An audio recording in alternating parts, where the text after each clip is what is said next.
बिस्मिल्लाहिर्रहमानिर्रहीम। अस्सलाम वालेकुम दोस्तों, आज की नई वीडियो नई अपडेट के साथ मैं आपकी खिदमत में हाजिर हूं।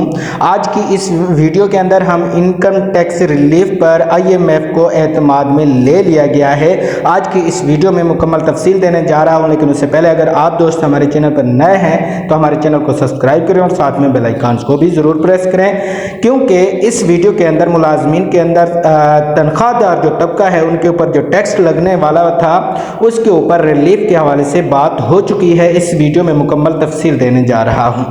आप जैसा कि जानते हैं तनख्वाहदार तबके के लिए बड़ी खुशखबरी है। पहले माहाना 5,000 कमाने वालों को ये रियायत थी। अब कम से कम तनख्वाह वाले स्लेब को 40 अरब का रिलीफ देने की तैयारियां शुरू हो गई हैं। इनकम टैक्स रिलीफ पर IMF को एतमाद में ले लिया गया है।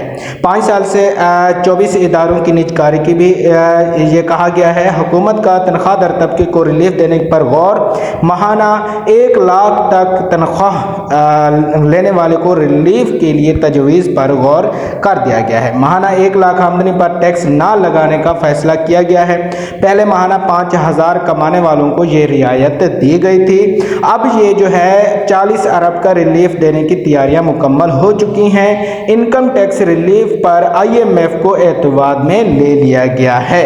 इसमें यह कहा गया है कि जो तनख्वाहदार तबका है, जो 1 लाख तनख्वाह लेने वाला होगा, उसके ऊपर अब टैक्स नहीं लगाया जाएगा। मज़ीद इस हवाले से जो ही कोई नई अपडेट आती है तो हम आप दोस्तों के साथ ज़रूर शेयर करेंगे। मज़ीद अपडेट के लिए चैनल का विजिट करें और चैनल को सब्सक्राइब करें। अल्लाह हाफ़िज़।